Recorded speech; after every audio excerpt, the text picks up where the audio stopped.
여러분, 오늘 이 자리에 오신 여러분들을 주의 이름으로 축복합니다. 한 주간 어떻게 지내셨습니까? 말씀 안에서 사셨습니까? 오늘 옆에 분과 인사하실 때 은혜로 살았습니다 라고 인사하길 원합니다. 은혜로 살았습니다. 은혜로 살았습니다. 은혜로 살았습니다. 할렐루야. 한 주간도 은혜로 사시는 기쁨이 우리 가운데 있기를 소망합니다. 우리는 오늘 옷을 입고 왔습니다. 우리가 입고 온 옷 가운데는 때로는 세상적인 옷들도 많이 있습니다. 아이들이 하루 동안에 놀고 돌아와서 밤에 돌아왔을 때 봤을 때 그 옷이 더러워져 있으면 아이들의 옷을 다 벗깁니다. 그리고 새 옷으로 갈아입힙니다. 어떤 분들은 옷의 기능에 대하여서 이야기를 하는데 수만 가지의 기능들이 있더라고요. 예를 들어 여름에는 시원하게 통풍이 잘 되는 옷을 입어야지만 그 더운 무더운 여름을 잘 시원하게 날 수가 있습니다. 지낼 수가 있죠. 반대로 오늘같이 좀 춥고 겨울날 우리가 입어야 될 옷들은 보온을 할 수 있는, 몸을 따뜻하게 해줄 수 있는 그러한 옷들을 입어야 한다라고 말씀하고 있습니다. 오늘 그리스도인들에게 있어서도 입어야 될 옷이 있다라고 말씀하고 있습니다. 그 옷을 소개할 때 거룩이라고 말씀하고 있습니다. 이 거룩이라는 단어가 등장하는 말씀 가운데 오늘 에베소서 우리가 읽었던 말씀의 10절에는 끝으로라고 말씀을 시작하고 있습니다. 끝으로, 정말로 마지막 때를 살아가고 있는 성도들에게 주시는 말씀이죠. 사도 바울은 지금 감옥에 가택 연금된 상태에서 지금 이 말씀을 기록하고 있습니다. 에베소서와 함께 읽어야 될 말씀이 바로 골로새서 말씀입니다. 그리고 빌레몬서, 이 말씀들을 함께 확장해서 읽을 때 사도 바울의 친필임이 분명히 알 수 있는 것은 무엇을 말합니까? 너희가 그리스도 안에 있어야지만 된다 말씀하고 있습니다. 마지막 때를 살아가는 성도들은 그리스도 안에서 살아가야 한다라고 말씀하고 있습니다. 그리스도 안에서 살아간다는 것은요, 그 힘의 능력과 강건함이 있다는 거예요. 하나님을 떠나 자기가 스스로 힘으로 살아가려고 하는 자들에게 있어서는 마치 탕자처럼 모든 것을 다 잃게 된다는 거예요. 결국은 두 손 두 발 다 들고 아버지께로 돌아온다는 거죠. 오늘 그리스도 안에서 살아가시는 은혜가 오늘 여러분의 삶 가운데 함께 하시기를 주의 이름으로 축복합니다. 우리가 먼저 성경에서 말씀하는 오늘 말씀의 제목이 하나님의 전신갑주를 입으라 라고 말씀하고 있습니다. 한번 따라 할까요? 하나님의 전신갑주를 입으라. 사도 바울이 이 말씀을 우리에게 왜 주셨을까요? 그것은 분명히 이 세상 가운데서 우리가 성도로서 벗어야 할 옷이 있다는 거예요. 이 옷을 입기 전에, 하나님께로부터 부여받기 이전에 성도가 버려야 할 옷이 있다는 거예요. 성경에서는 끊임없이 우리를 향하여서 말씀하시는 게 무엇입니까? 하나님의 자녀로서의 삶을 살아가기를 원하십니다. 하나님의 자녀됨의 삶을 우리에게 실천하기를 원하신다는 거예요. 다윗은 블레셋의 골리앗 장군을 물리치기 위하여서 나아갔을 때 사울 왕이 그에게 입혀준 옷은 갑옷이었습니다. 무거운 갑옷이었다는 거예요. 그것을 입기에는 걸어가지도 못하는 거예요. 길게 늘어져 있어서 그 무게도 상당했을 것입니다. 사울 왕이 하사하였던 그 갑옷은요, 다윗에게는 맞지 않은 거예요. 어색한 거예요. 우리 그리스도인들이 어색한 자리에 종종 가게 됩니다. 그 자리는 어떠한 자리입니까? 때로는 회식의 자리에 나아갑니다. 직장 상사로 하여금 함께 나아갔을 때 불편한 자리가 있다는 거예요. 그 자리에서 함께 모여서 아름다운 일, 좋은 일들이 일어나면 참 좋으련만 그 불편한 자리, 어색한 자리에서 나도 모르는 사이에 그 유혹을 쉽게 받아들이게 된다는 거예요. 오늘 그리스도인으로 하여금 다윗이 자신에게 맞지 아니하는 그 옷을 벗어버린 것처럼 오늘 성도들에게 있어서도 우리에게 어색한 옷이 있다는 거예요. 불편한 자리가 있다는 거예요. 지혜롭게 그 자리를 잘 극복해내시기를 주의 이름으로 부탁을 드립니다. 구체적으로 우리의 삶 가운데 임하시는 성령님, 술자리에서 함께하여서 나는 그리스도인인데 그 술자리를 피할 수 없어서 그 술을 막 마신다고 생각해 보세요. 요즘은 술 문화를 권하지는 않지만 그래도 직장 상사와 함께하였다면 내가 할 수 있는, 내가 맡을 수 있는 일이 무엇일까? 대리운전이죠. 그래서 안전하게 집까지 모셔다 드시고 오는 거예요. 나는 그리스도인입니다. 나는 그리스도 안에서 살아가는 자입니다. 하나님의 백성입니다.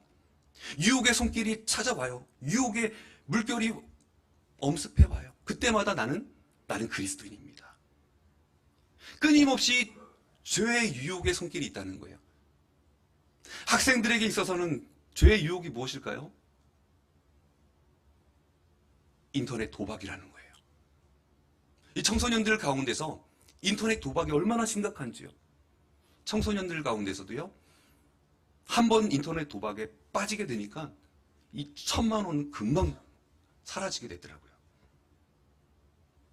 이 아이들도 이런 유혹에서부터 자유롭지 못한다는 거예요. 성적인 유혹이 있다는 거예요. 권력의 힘이라는 것은 날아가는 새도 떨어뜨린다라고 이야기를 하고 있습니다. 권력의 자리에 올라가 보니 성적으로 타락하게 되는 거예요. 오늘 성경에 보면 요셉은 하나님 앞에서 살아갔습니다. 내가 하나님 앞에 어찌 이 큰 악을 행하여 범죄할 수 있습니까? 요셉은 형들의 미움을 받아 결국 애굽의 노예로 팔려갔습니다. 그런데요, 그곳에서 보디발 장군의 아내가 끊임없이 매일매일 요셉의 손을 붙드는 거예요. 나와 동침하자, 나와 동침하자. 매일같이 요셉을 유혹하는 거예요.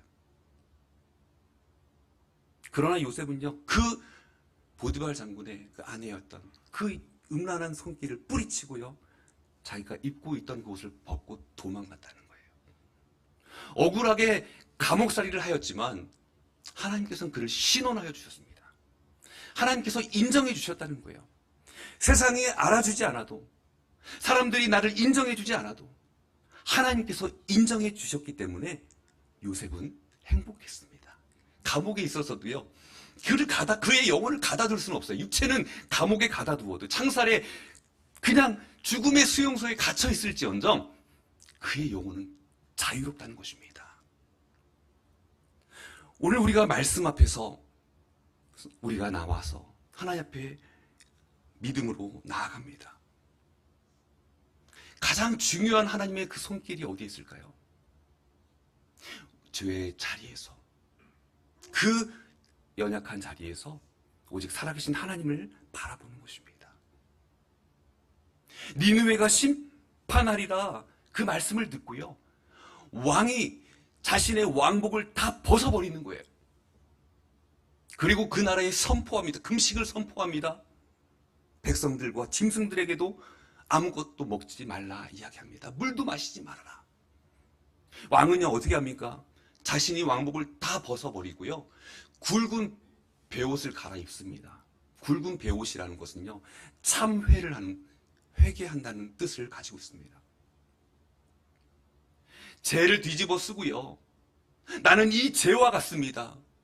나는 불타 없어지는 이 죄와 먼지와 같습니다. 그런 의미가 있다는 거예요. 거기에 엎드려서 백성들과 함께 회개합니다. 악한 길에서 돌이킬 때 하나님께서는 용서하셨다는 거예요. 죄악의 옷을 모조리 다 벗어버렸을 때 하나님께서는 그 강포에서 떠난 그 니느웨 백성들을 구원하여 주셨습니다. 골로새서 3장 8절로 9절 말씀에 보면, 너희가 이 모든 것을 벗어버려라. 곧 분과 악의와 회방과 너희 입에 부끄러운 말이니라. 너희가 거짓말하지 말라. 옛사람과 그 행위를 벗어버려라 말씀하고 있습니다. 그렇다면 이미 우리는 그리스도인으로서 우리가 죄악된 모습에 그 더러워진 옷을 벗어버렸다면 이제는 어떠한 옷을 입어야 됩니까? 성경에서 말씀하는 것처럼 하나님의 전신갑주의 옷을 입어야 됩니다.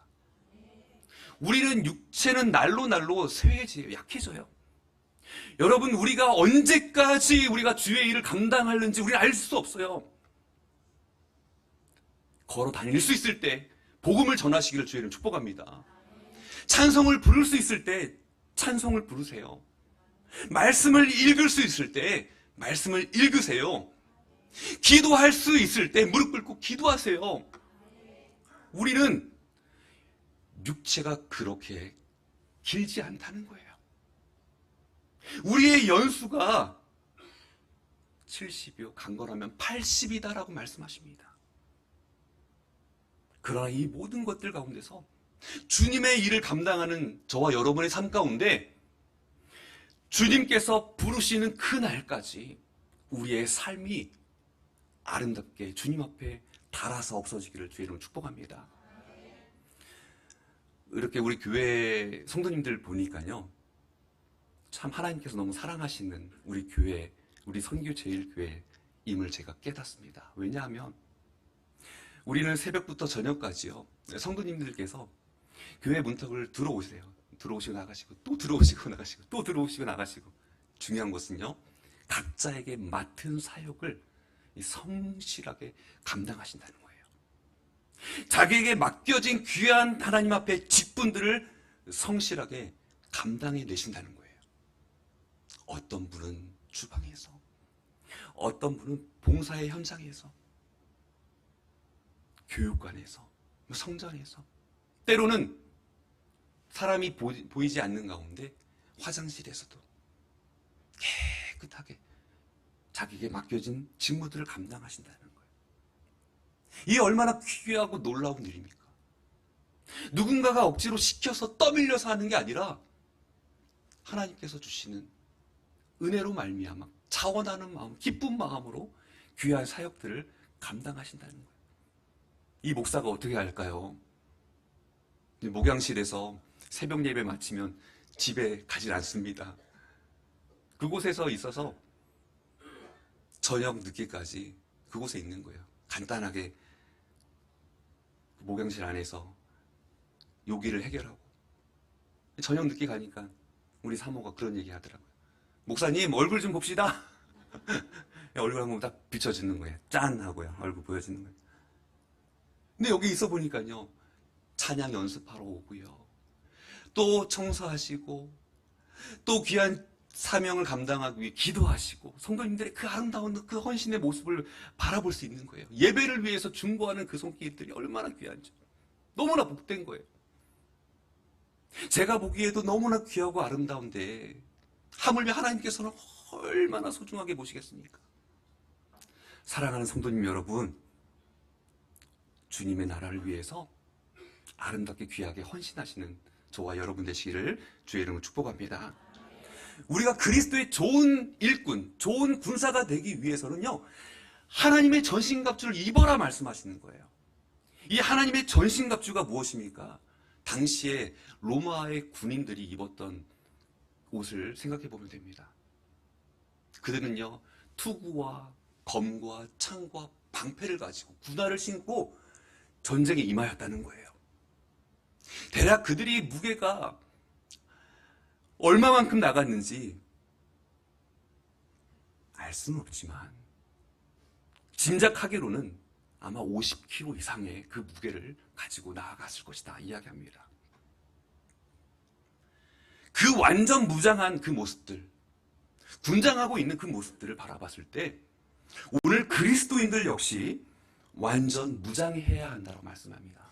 왜냐하면 이 악한 날에 사단의 공격으로부터, 마귀의 공격으로부터 이기기 위해서는 하나님의 전신갑주를 입어야 한다라고 성경은 말씀하고 있습니다. 오늘 우리는 끊임없이 전쟁을 선포하고 있어요. 나라와 나라와의 싸움, 영적인 전쟁을 치르고 있습니다. 아침과 저녁으로요, 주차 전쟁이 있고요, 때로는 추위와의 전쟁이 있어요. 저도 이렇게 한 주간 지내면서 춥다 이렇게 이야기를 참 많이 했습니다. 제 입으로도요.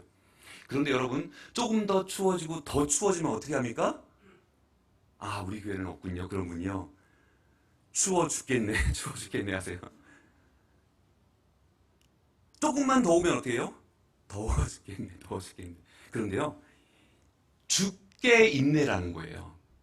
죽겠네라는 단어가요, 죽게 있네. 오늘 10절 말씀에 주 안에서와 라는 말씀과 동일한 말씀이에요. 여러분, 우리가 추워 죽겠네, 배고파 죽겠네라고 하지 마시고 죽게 있네라고 고백하시기를 원합니다. 주님께 있어요. 이 주님께서 우리 영적인 전쟁에서, 어떤 분은 살과의 전쟁을 치르세요. 장롱에 보면은요, 농장을 열어보니까, 야, 3년 전, 5년 전에 입으려고 사놓은 거 걸어두고 계시는 거예요. 언제 다이어트 하셔가지고 입으시려고 계속 걸어두시는 거예요. 그러지 마세요. 그냥 나눔하세요. 예. 언제 입을는지 알지 못해. 못 입어요, 그거. 바지도 마찬가지예요. 더 빼서 입으신다고 안 빠집니다. 안 빠져요. 영적인 전쟁 가운데 우리가 승리하기 위해서는 나에게 맞는 옷을 입고 나아가야 된다고 말씀하고 있어요. 하나님의 전신갑주를 입어야 된다고 말씀하고 있어요. 왜냐하면 하나님의 군사로 사탄과 맞서 싸울 수 있는 길은 바로 유일한 공격 무기, 하나님의 무기를 가지고 있어야 된다고 성경은 말씀하고 있습니다. 진리의 허리띠가 있어야 된다. 하나님 말씀이 있어야 된다. 흘러내리지 않는다는 것. 이 진리의 허리띠는요, 벨트와 같다는 거예요. 역도 선수가요, 벨트를 매지 아니하고 역도를 들게 되면요, 결국 부끄러운 수치심이 드러나게 됩니다. 마찬가지예요. 우리도 역시요, 진리의 허리띠를 메어야 한다는 거죠. 예수님께서는 마귀를 이 세상의 임금이라고 이야기하셨습니다. 그리고 사도 바울은요, 공중에 권세 잡은 자라고 말씀하고 있습니다. 마귀가 세상을 지배하려고 하고 있다는 것을 말하고 있는 거예요. 마귀는 우는 사자와 같이 삼킬 자를 찾아 헤맨다라고 이야기하고 있습니다. 우리가 정도를 바르게 걷는다면, 우리가 좁은 길을 걷는다면, 양 옆에서 사자가 울부짖고 우리를 삼키려고 해도요, 우리는 좌로나 우로나 치우치지만 아니하면 온전히 십자가의 길로 걸어가고 안전하게 된다는 거예요. 그 길이 살 길이라는 거예요. 주님 안에 있어야지 산다는 거예요. 주님을 떠나면 마귀는 우리를 삼킨다는 거예요. 사자는 우는 사자와 같이 삼킬 자를 찾고 있다라고 말씀하고 있습니다. 그래서 사도 바울은요, 에베소 교회에 편지를 보내면서 마귀의 속임수와 유혹을 물리치기 위하여서 그 힘의 능력으로 강건하여지기를 원한다라고 말씀하고 있습니다. 우리의 싸움은 어디에 있을까요? 육체적인 싸움이 아니라 혈과 육에 대한 싸움이 아니다라고 오늘 12절에 분명히 말씀하고 있습니다. 우리가 12절의 말씀을 다 같이 함께 봉독하겠습니다. 우리의 씨름은 혈과 육을 상대하는 것이 아니요 통치자들과 권세들과 이 어둠의 세상 주관자들과 하늘에 있는 악의 영들을 상대함이라. 아멘. 여러분, 악한 사단은요, 지금도 우리를 향하여서 공격해 온다라고 말씀하고 있습니다. 마태복음 4장에는요, 예수님께서 사단에게 시험을 당하는 장면이 나옵니다. 사단은 무엇이라고 말합니까? 내가 하나님의 아들이거든 명하여 이 돌들이 떡덩이가 되게 하라 말하고 있습니다. 이때 예수님께서 말씀으로 물리치십니다. 사람이 떡으로만 사는 것이 아니요 하나님의 입으로부터 나오는 모든 말씀으로 살 것이다 말씀하고 있습니다. 하나님의 말씀만이 우리에게 유일한 무기라는 거예요. 여러분, 말씀을 암송하십시오. 이제 말씀을 여러분들 꿀송이보다 더 단 하나님의 말씀을 드십시오. 그 섭취하십시오. 그래야지만 우리가 이 세상을 이길 유일한 방법은 오직 하나님의 말씀밖에 없다라고 이야기하고 있습니다. 마귀는 지금도요, 우리를 향하여서 공격합니다. 어떻게 공격합니까? 멸망시키고, 마귀의 목적이 무엇입니까? 하나님의 자녀를요, 타락시키고 멸망시키고 마침내 영원한 생명을 소유하지 못하게 한다는 거예요. 참소하는 자라고 이야기하고 있습니다. 오늘 우리가 감히 하나님 앞에 설 수 있는 자가 누가 있을까요? 마귀는 이렇게 이야기합니다. 나는 지난밤 내가 한 일을 알고 있다. 마귀는 끊임없이 내가 하나님의 자녀라고 이야기하고 있어요. 아무도 믿지 않아. 너의 그 십계명의 말씀 가운데 너와 범죄한 모든 것들을 내가 낱낱이 알고 있노라. 사단은 자기를 숨겨요. 감추어요. 그래서 예수님 믿는 사람들이요, 사단의 그 속임수에 넘어간다는 거예요. 왜요? 자기를 드러내지 않습니다. 이빨을 드러내지 않아요. 가면을 쓰고 나타나요. 그 가면을 벗기면 어떻게 됩니까? 사단의 모습이 보이게 되는 거예요. 마귀는 처음부터 하나님을 대적하는 자요, 처음부터 살인한 자요, 거짓말쟁이요, 거짓의 아비이다라고 이야기하고 있습니다. 마귀가, 사탄이 우리에게 주는 마음이 무엇입니까? 염려하는 마음을 넣어줘요. 불안한 마음을, 걱정하는 마음을 넣어줘요. 혼란과 의심의 그 악한 마음을 넣어주는 거예요. 하나님이 우리에게 주시는 마음은 두려워하는 마음이 아니라고 말씀하셨습니다. 능력과 사랑과 근신하는 마음이라고 말씀하고 있습니다. 마귀의 관계가 무엇입니까? 간사한 유혹이라는 거예요. 그 간사한 유혹으로 말미암아서 하나님의 자녀가 그 속임수로 넘어갈 수 있도록 거짓으로, 거짓의 아비로, 속임수로 역사한다라고 이야기하고 있습니다. 괜히 아무 일도 아닌데 섭섭한 마음을 넣어주는 거예요. 그리고 그 마음이 오래가게 합니다. 화평을 깨트립니다. 마귀의 일이 무엇입니까? 도적질하고 멸망시키고 마침내 자신들이 죽이는 것을 말하고 있습니다. 요한복음 10장 10절 말씀에도 보면 도둑이 오는 것은 도둑질하고 죽이고 멸망시키는 것뿐이다라고 이야기하고 있습니다. 마귀의 일과 같지 않습니까? 사단은 지금도 우리를 넘어뜨립니다. 목회자뿐만 아니라 평신도에게도, 주님의 일을 감당하고자 나아가는 사역자들에게도 끊임없이 시험에 들게 한다는 것입니다. 우리가 주기도문을 외우면서 시험에 들게 하지 마옵소서라는 기도를 아뢰면서 늘 시험 가운데 거하고 살아가는 인생들을 바라보게 됩니다. 오늘 하나님의 전신갑주를 입게 됨으로써 우리가 그 모든 시험까지도 다, 문제까지도 다 이기게 되는 줄 믿습니다. 성경에서 말씀하는 것 같이 오늘 우리의 연약함의 부끄러운 부분들이 무엇입니까? 아담과 하와가 범죄한 이후의 그들의 모습이었습니다. 나뭇잎으로 자신의 그 부끄러움을 가려 보였지만 부끄러움을 가릴 수가 없어요. 하나님의 은혜의 선물이 무엇입니까? 가죽 옷을 입혀주셨다는 거예요. 하와는 하나님의 말씀을 훼손시켰어요. 자기 스스로 하나님의 말씀을, 그 엄중한 위험의 하나님의 말씀을 어떻게 훼손시켰냐면, 뱀이 사단이 지금 하와에게 참으로 하나님께서 너더러 이 선악을 알게 한 나무를 이 나무 실과를 먹지 말라 하였느냐. 여자는 말합니다. 하나님이 나더러 이것을 먹지도 말고 만지지도 말라. 그리고 이것을 먹나니 죽을까 하노라. 정녕 죽으리라 말씀하셨는데 만지지도 말고 그리고 죽을까 하노라. 그것을 먹는 날에는 사단은 그 기회를 잡습니다. 그리고 이야기합니다. 내가 결단코 죽지 아니하리라. 이 사탄의 말이라는 거예요. 사탄아 물러가라. 예수님께서 말씀하신 것 같이 하나님의 능력의 말씀을 통하여서 사탄을 물리쳐야 하는데도 불구하고 그 사탄을 물리치지 못하는 것입니다. 여러분, 진리의 허리띠가 우리의 부끄러움 수치를 가려준다면 우리 의의 호신경은요, 우리의 상한 마음, 성도들 가운데 상한 심령, 가치관, 신뢰를 훼손하려고 하는 그 모든 것들로부터 가슴을 보호, 심장을 보호해 준다라고 말씀하고 있습니다.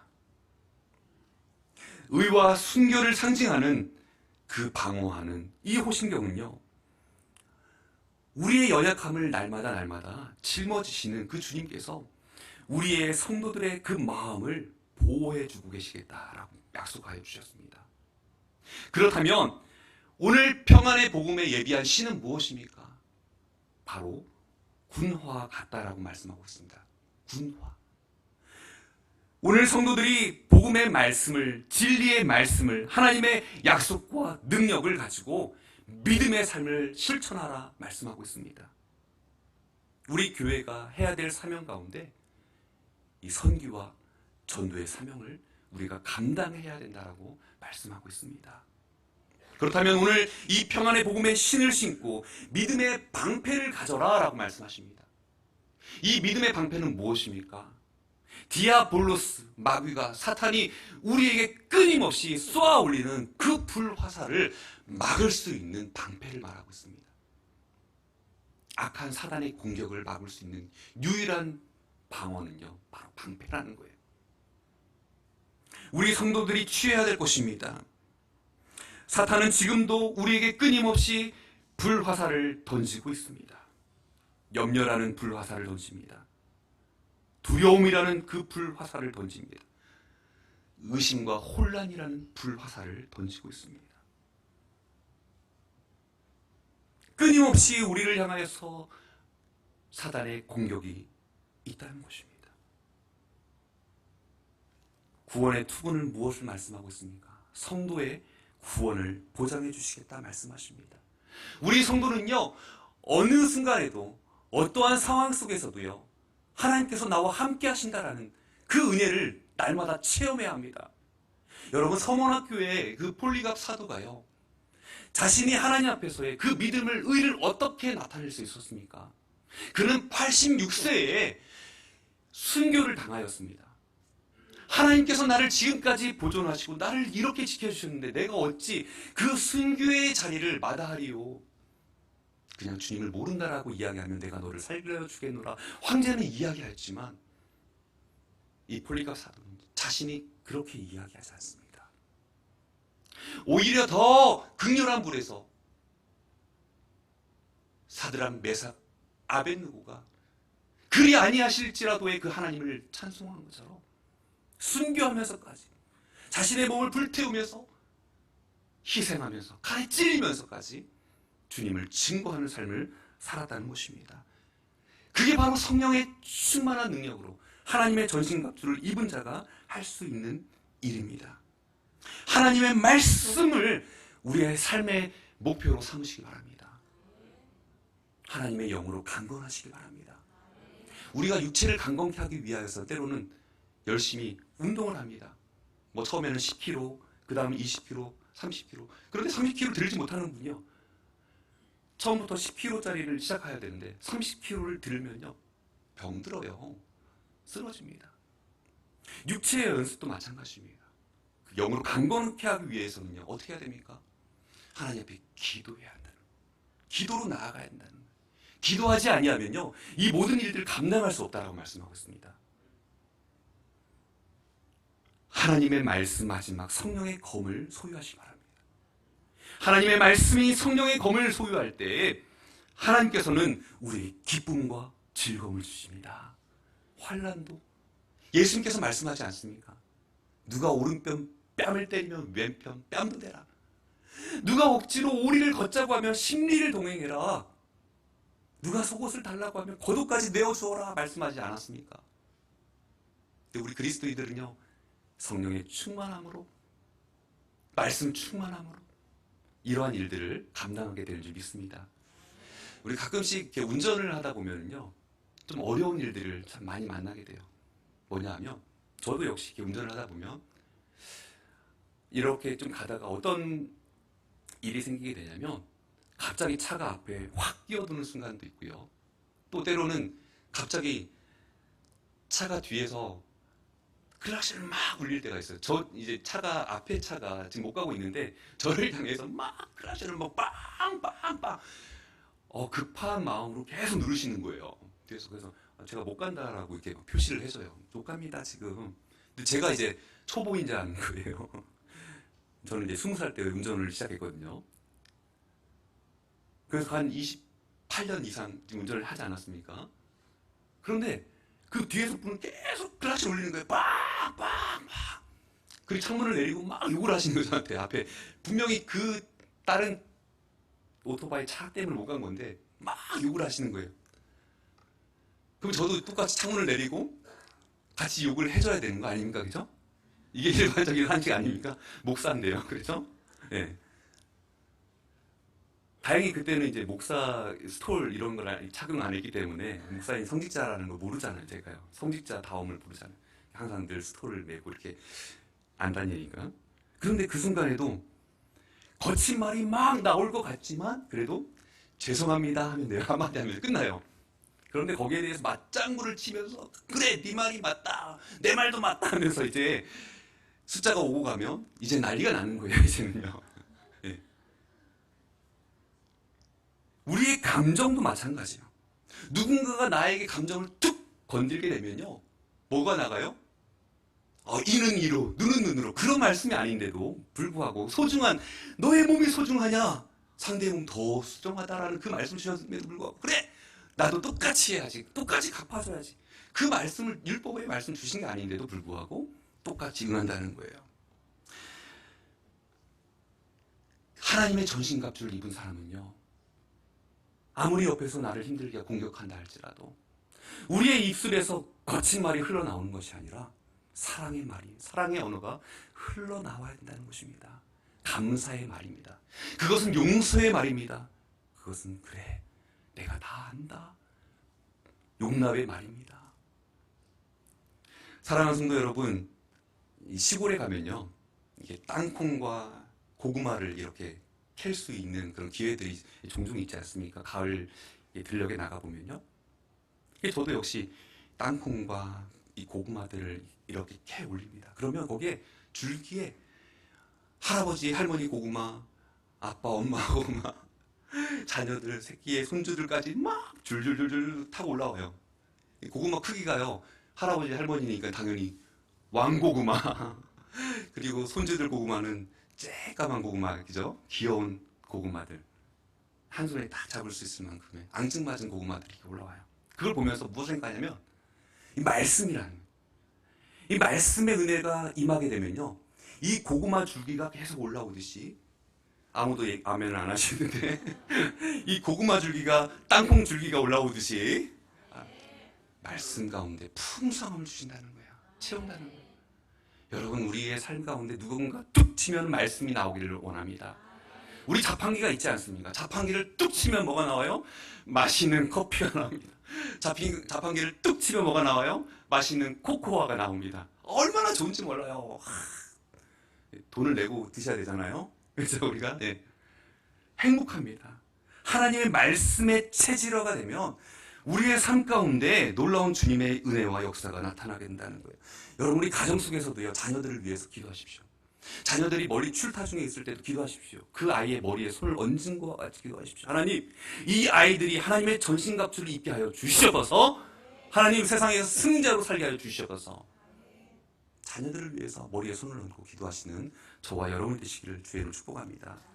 하나님께서 우리에게 분명히 말씀하셨습니다. 항상 깨어 기도하라 말씀하셨어요. 군인들은요, 아버지 하나님 앞에 기도하면서 날마다 무장함으로써 적의 공격을 대비하고 나간다는 거예요. 이 군인의 모습이 바로 우리의 성도들의 모습이 되어야 된다는 거죠. 제자들은요, 겟세마네 동산에서 예수님께서 1시간도 이렇게 깨어 기도할 수 없더냐 말씀하셨을 때 제자들은 다 졸며 자고 있었습니다. 깨어 있어야 된다는 거예요. 하나님의 전신갑주를 입고 기도와 간구로 성령 안에서 깨어 기도할 때 최후의 승리자가 된다라고 말씀하십니다. 오늘 저와 여러분도 이 최후의 승리자가 되시기를 주의 이름으로 축복합니다. 사람의 그 배후를 통하여서 악한 사단의 공격이 있고 그 모든 악한 사단의 공격을요 말씀으로 능히 이길 수 있으며 또한 우리가 영적인 준비를 다 했을지라도 부족한 게 한 개 있다면 바로 기도입니다. 그 기도가 오늘 우리의 모든 삶을 통하여서 완전 무장함으로 말미암아 주님의 거룩한 하나님의 군사가 되어서 이 시대를 이기며 승리하는 하나님의 복된 믿음의 사람들 되시기를 주님의 이름으로 축원합니다. 기도하겠습니다.